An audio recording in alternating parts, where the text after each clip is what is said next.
Have a good day and welcome to Shanti Kunj online classes. Today we are going to start a new chapter, chapter 17, Force, Work and Energy, page number 101. चलिए पढ़ते हैं इसे. पुल और push. पुल का मतलब क्या होता है और पुश का मतलब क्या होता है. पुल यानी किसी चीज को अपनी तरफ खींचना, पुश का मतलब धक्का देना. चलिए पढ़ते हैं. In our day to day life we do many activities. हम कई तरह के काम करते हैं. All this activities involve use of force. और ये जितनी भी हम काम करते हैं ना, उसमें फोर्स की जरूरत होती है. हम फोर्स लगाते हैं, जैसे कि पुशिंग और पुलिंग थिंग्स. पुश करना, किसी चीज को धक्का देना या फिर किसी चीज को खींचना, तो हम इन सब में फोर्स लगाते हैं. अ पुश और अ पुल कैन मेक थिंग्स मूव. जब हम किसी चीज को खींचते हैं या फिर उसको धकेलते हैं तो हम क्या करते हैं, उन चीजों को एक जगह से दूसरी जगह मूव कर देते हैं. इस चित्र में देखें आप, क्या है. Pushing a girl on a swing. Swing यानी झूला. झूला पे एक लड़की बैठी है, तो इसने क्या किया, पुश किया, तभी तो ये आगे की तरफ स्विंग होने लग गया झूला. और दूसरा एग्जाम्पल देखिए, पुलिंग अ डोर यानी खींचा, अपनी तरफ खींचा तब दरवाजा खुल गया. ये दोनों एग्जाम्पल किसके हैं, पुश और पुल का. ठीक है. अ पुश और a normal pull can stop them too. तो बच्चों, पुश और पुल से हम चीजों को धक्का दे सकते हैं, खींच सकते हैं, लेकिन क्या आप जानते हैं, जब हम किसी चीज को पुश करें या फिर उसको पुल करें तो हम चीजों को रोक भी सकते हैं.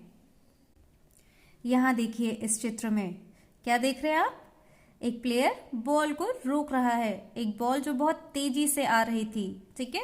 To stop a moving ball we have to apply the force of our arm.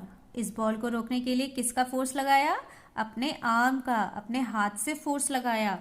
तो बच्चों, फोर्स क्या होता है, फोर्स इज अ पुश और pull that brings a change in the position of the objects. यहाँ क्या हो रहा था, ये बॉल अगर इनको नहीं रोका जाता बॉल को, तो ये बॉल बाहर चली जाती बाउंड्री के, है ना. लेकिन जो एक फोर्स लगी जिसकी वजह से चेंज आ गया, किसमें, इस बॉल की स्पीड में चेंज आ गया, उसको हम क्या कह रहे हैं, फोर्स. चलिए एक और एग्जांपल से समझते हैं. Kicking a ball. ये रही बॉल, इसको किक किया तो क्या होगा, जब हम किसी बॉल को किक करेंगे वो आगे की तरफ बढ़ने लगती है. यहाँ क्या लिखा है, change in position of objects is equals to force applied. पहले बॉल रुकी हुई थी, एक जगह पे थी, लेकिन जैसे ही हमने इसको किक किया, इसने अपना डायरेक्शन ले लिया. ठीक है. To do different kinds of activities we apply force in different ways. हम कई तरह के काम करते हैं और उन सभी काम को करने के लिए हम फोर्स यानी ताकत का इस्तेमाल करते हैं. जैसे देखिए, to move an object. Ball एक जगह रखी हुई थी, लेकिन जैसे ही आपने उसको किक किया, उसने अपना पोजीशन चेंज कर लिया. सेकंड है टू स्टॉप एन ऑब्जेक्ट. और वही मान लीजिए ये बॉल जो है मूव कर रही थी एक स्पीड से, लेकिन इस प्लेयर ने उसको रोककर क्या किया, उसको स्टॉप कर दिया. अब जानते हैं टाइप्स ऑफ फोर्स. फोर्स भी कई तरह की होती है. चलिए पढ़ते हैं. Muscular force. मस्कुलर यानी जब हम अपनी मांसपेशियों का यूज करते हैं तब मस्कुलर फोर्स कहते हैं. The force applied by our muscles is called muscular force. जैसे कि आपने एक चेयर उठाकर एक जगह से दूसरी जगह रख दी. ठीक है. आपके मसल्स का यूज हुआ इसमें, तो ये कौन सी फोर्स लगी, मस्कुलर फोर्स. सेकेंड देखते हैं, mechanical force. Act directly on an object. For example, a person pushing a door और a boy pulling a trolley. Mechanical force किस में लगती है, ऑब्जेक्ट्स में डायरेक्टली लगती है. जैसे कि कोई इंसान दरवाजा को पुश कर दे, धक्का दे, या फिर कोई ट्रॉली, जैसे आप मॉल में जाते हैं तो आपके पास एक ट्रॉली होती है ना, आप उसको पुश करते हो ना, तभी तो वो आगे बढ़ती है. पुल करते हैं तभी आगे बढ़ती है.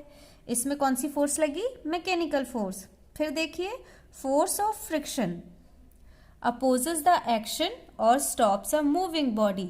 इसका मतलब है, मान लीजिए आप एक बॉल से खेल रहे हैं, तो बॉल क्या होगी, जैसे ही आपने उसको किक किया वो धीरे से आगे बढ़ेगी, थोड़ा आगे बढ़ेगी, और एक वक्त आएगा जब वो बिल्कुल रुक जाएगी. ऐसा क्यों होगा, क्योंकि उस पर फोर्स ऑफ फ्रिक्शन का काम हो रहा है ना.